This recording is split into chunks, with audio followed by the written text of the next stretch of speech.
Tone, it's time to talk about our big show in April. First, I want to give a big thanks to Schedulicity and to Cosmoprof Beauty for sponsoring the show.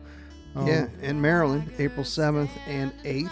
That's right. So we're actually doing a show and classes, and we have the amazing Presley Poe and her friends. So tell us about her friends. We have Blushing Maine, Sarah Jane Maples. Who just won an AHA. She sure did. We got Updo Guru, Casey Powell for those amazing bobby pin sculptures. It's amazing, right? Yeah. And from Project Runway, we have Jackie and Lynn coming in, and they're going to show some editorial work on the stage. And Lynn does the quickest updos in the world, so he's going to teach some of that as well. But then tell them what's happening right before the show. Right before the show and right after the show, we have Johnny Cash Livingston doing some tattoo barbering, brother. Yeah, and he's open for questions and stuff too. So, if you have any questions while you watch him work. Yes, sir. Up close and personal. Also, another big thanks to Cosmoprof for sponsoring the Shadow Presley Poe. And we're going to have the winner there. Yep. Miss Stephanie.P.Hair. Yeah, so you'll get a chance to meet her as well. And a big shout out to our boy, Ben Mullen. Yeah, he's going to MC the whole event. Can't wait to hear him. So again, all information will be available at PresleyPoeandFriends.com. Check it out. Check out the classes, and it's going to be a fantastic weekend. Hey, welcome to your day off. My name is Corey, and of course, I'm sitting with my bud, Tone. What's up, man? What's going on, bud? Another one? Get another one in? Yeah. Like I said, before, I want to wake up with this guy. Know, talking to my ear every morning. I know, motivational, right? Yeah. He's able to get you to see things in a different way and really help you kind of like organize your career in a way to take it where you want it to go. And actually what we're talking about today, I think is taking it all the way to the end. I know Daniel Mason on our podcast said that, hairdressers don't retire. And today I think we're going to talk a little bit about that. Our guest today is Gavin Salsbery, and he's again with Summit. Summit, he'll give the whole time. Salon Business Center. That's it. So Gavin's with us again today. He's done a couple other podcasts with us, and he's just a wealth of information. And today we're going to talk about exit strategies, and it's not anything. I don't think I've ever heard the conversation in our industry. I don't think I ever thought about that as a hairdresser. Me either. So I think we're gonna talk a little bit about like stylist exit strategies and what that looks like, and even what that means. So I think we're going to hit exit strategies for all of us. Perfect. Let's get in, man. So, Mr. Gavin Salsbery, thank you very, very much for joining us on your day off. Hey, Corey. Hey, Tony. What's going on, bud? How you been? Good. Amped up. Excited because it takes two to tango in order to make an exit strategy work. You need somebody who owns the business, and you need future potential owners, shareholders. So it can't come together without the stylist and whoever the owner of that company might be. So just real quick, like define what an exit strategy would look like for our, for the industry. Yeah. So there's more than one exit strategy. So if I define it just in two different ways, one would be I'm selling my business. I need to get out of my business. I'm exiting. And there can be many ways. I mean, an exit strategy could be selling it tomorrow, all outright to a third party that you have no idea who it is. It could be a investor. It could be another salon company. It could be just, one of the top clients in the salon. But from that standpoint, there's just more of an immediate type of exit strategy. The other way, and what I think we'll spend more time on today, is how do you exit over time? How do you pass on a company to not just a third party, but to people who are hustling inside of the company? That's really what we're more about. Anybody can probably go find a broker, get an evaluation, put their salon on the market, and honestly not get what it's quite worth. Or there's very few that have the know-how or the vision to pass it on to the people who are hustling, who more than likely help build it. And that to me might be two yin and yangs of what an exit strategy can be about. As a salon owner, when I know like in your business plan, they always say, have an exit strategy. but not everybody necessarily takes that advice. But when should a salon owner start, I guess, focusing or, writing out their exit strategy? I wish I could say this for everybody, but I think the day that you open your doors, you should already have a pretty good idea of how you're going to exit one day. There'll be undefined things. There'll be like, who would I sell it to? The day you open it, you might not know that.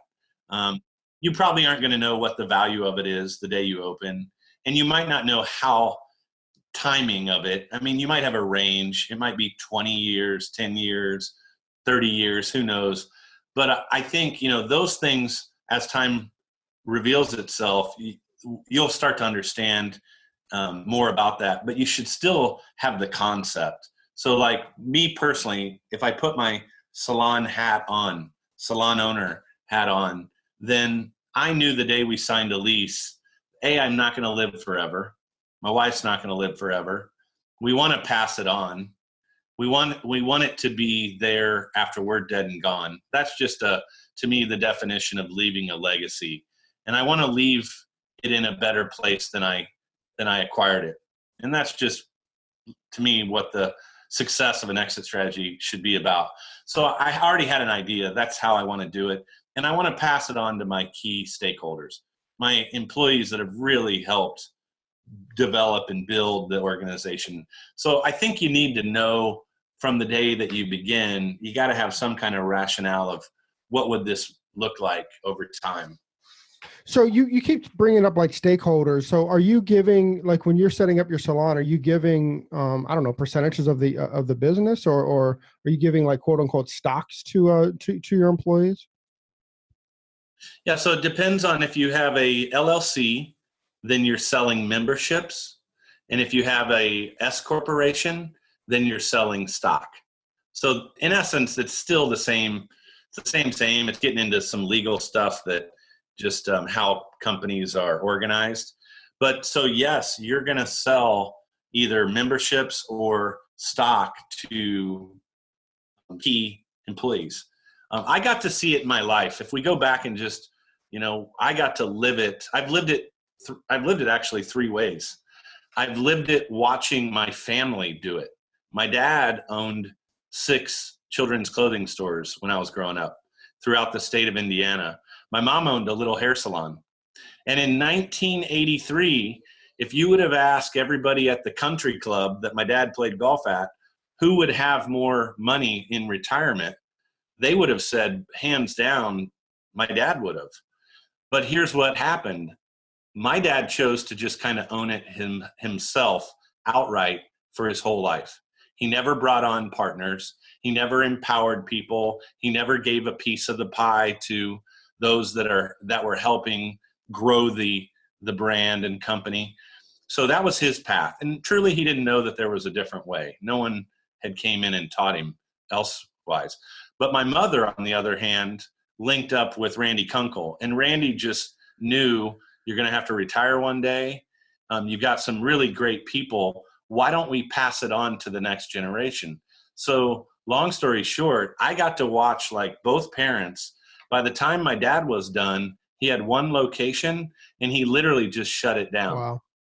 He didn't even sell it. He just finally the year end came, he had a big closeout sale and he was done. My mom is 73 or 74 years old. In that company, she can drive by it every day. It's been in business. It's moving in on 50 years now. And it's set to be in business for another, knock on wood, 50 years.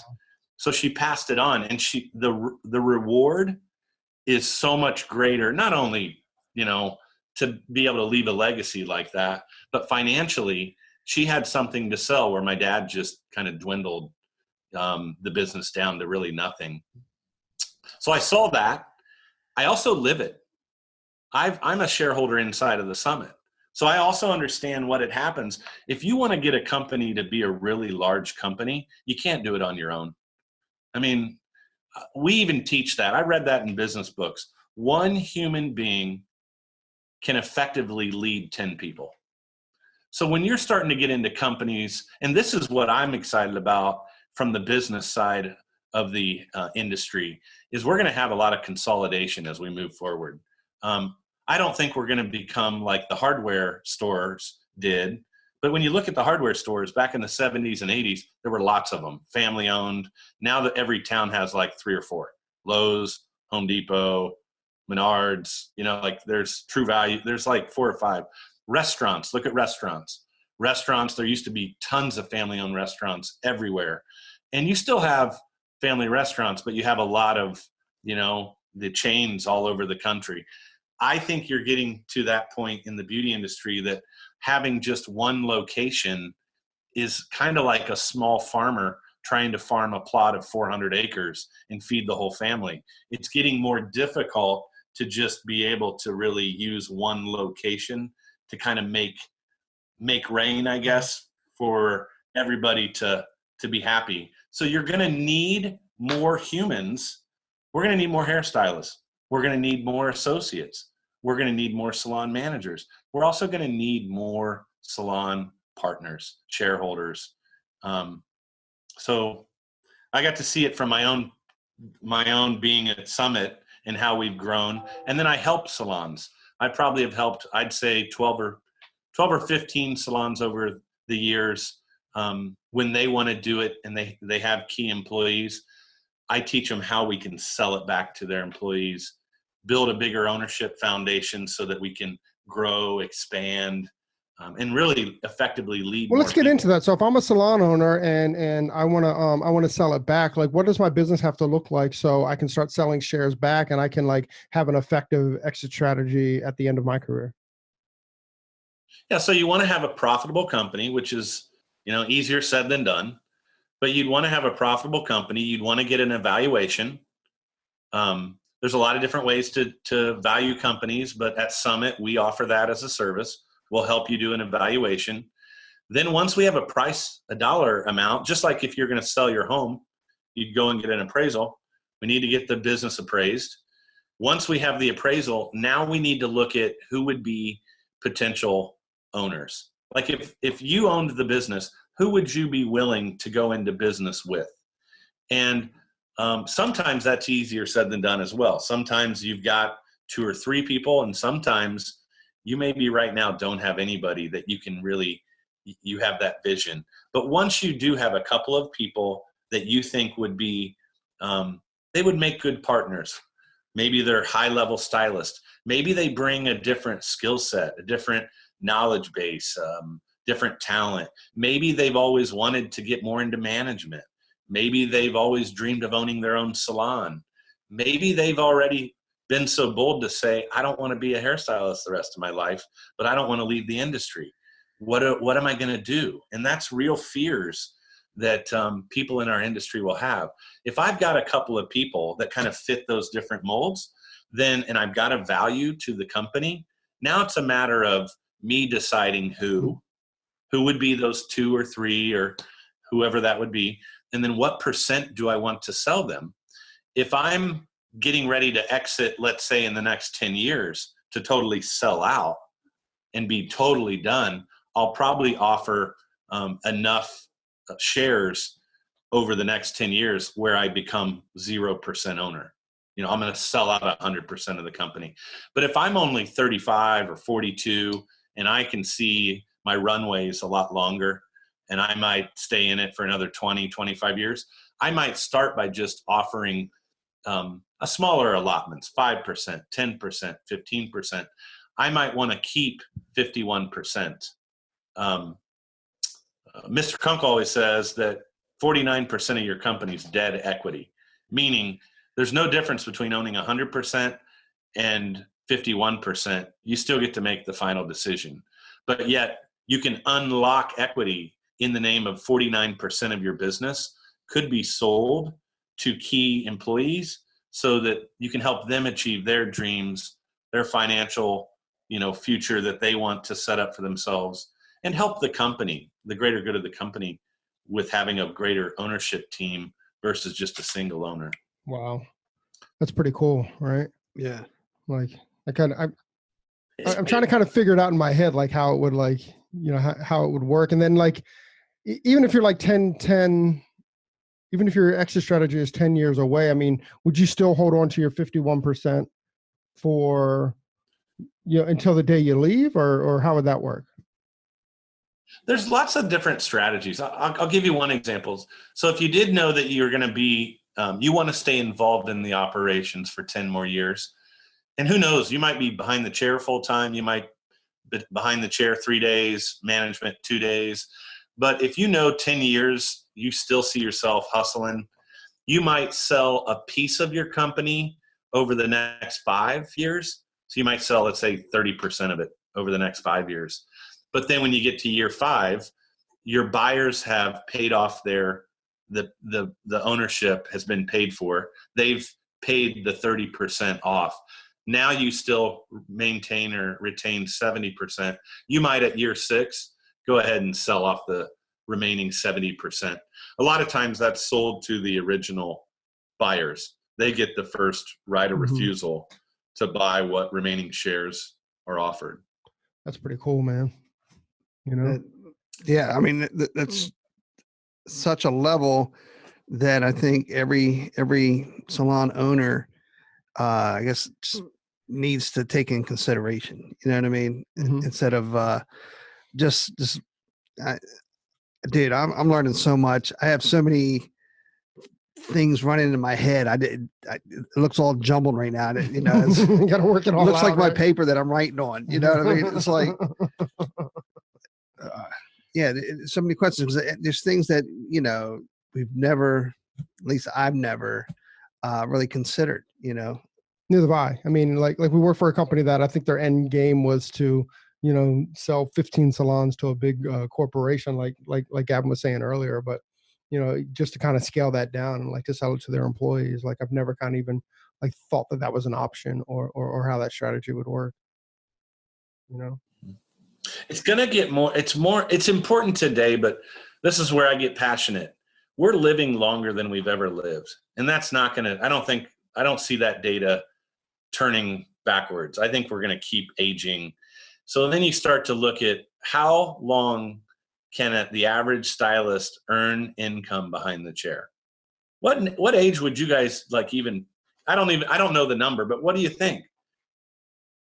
Realistically. I don't know, man. I mean, I've never, Yeah, we're just rolling with it. Exactly. I think probably start to scale back in about 10 years. Yeah, like 60 or so, Yeah. And so I think, you look at 60, you don't see a lot of stylists beyond 60 behind the chair. Yeah, they're there, but your numbers start to really dwindle, probably at 50, every decade after 50, then 60. And then, I mean, yes, I know you see them on their internet, Facebook, Instagram sensations when you see the 87-year-old in the barbershop or salon doing it. But here's why I bring that up. In truth, we're going to have to earn income longer than we've ever had to any previous generation because we're living longer. So then to me, this is where it weighs on my heart that how are we going to have income after 60? What are some new methods, some new ways? And this is where I think shareholding comes into play. When you have vision beyond the average, you can start to see that it might benefit the salon owner, because if I have shareholders, I can share the responsibilities with people. I can share the profits with people. I can share the just daily operations with people. And I'm not doing it alone. I mean, I don't know if you own a business long enough. I mean, I've owned businesses by myself and I've owned businesses with people, and I do much better owning businesses with other people. I don't like to be inside my head by myself too long. It's a scary place. So we would rather teach at Summit like partnerships so that you can pass it on. You don't have to do it alone. And it goes back to that weird thing that one person can lead 10 people. When you have 3 partners, that company naturally has a greater likelihood of getting to 30 people or beyond, or multi-locations. A lot of people just look at me like I have 10 heads when I say, have you ever considered expanding and having multiple locations? And they're like, do you understand how much stress I have right now having one. And I think that's just because they don't know, that no one's ever taught them. We don't talk enough about this in the industry. And then the last thing is this. There's talented stylists, but there's talented humans. Just because you're a talented stylist, I think it's our failure as leaders to paint the picture for stylists, that there is more than just being a stylist till you're 60. And I think that's up to us. I think we've got to start to have the bigger vision, because for most salon owners, they're developing hairstylists, and that's great. And if you're in a suite, you're developing yourself. That's great. I'm in the business, we're at Summit in the business of developing future owners, future leaders, future buyers. And that's a whole nother platform, and that's what I think is going to take the industry on up to a whole different plane. And that's what gets me just super excited about the exit strategy. It's a win-win for everybody. Dude, you just had me, I was feeling every word and believing every word. And that is so true. I mean, if it, as owners, great, you're focusing on building hairdressers, but if you can focus on building, better leaders and future owners, and, instead of being, maybe, I think a lot of salon owners are afraid to build future owners. Right. Mm-hmm. But, take pride, take accomplishment, say, hey, I helped that individual to be this great owner, great leader in our wonderful industry. Dude, I can hear and feel the emotions coming out of your voice, and it literally touched me. That was beautiful. Bravo, sir. Bravo. Well, you said it. We're fearful of it. Yeah. I've sat more times, more than I can count on one hand, where I'm sitting with a new stylist and I'm trying to get my head around what their personal and professional goals are. And I kid you not, there's been more than, I bet you it's two hands where a stylist will put, I want to be a salon owner one day. I want to open up my own salon.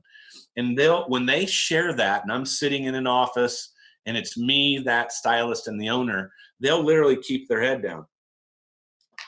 And they'll say it, but they're very fearful of saying it, because it's like saying in front of your salon owner that you want to own a salon.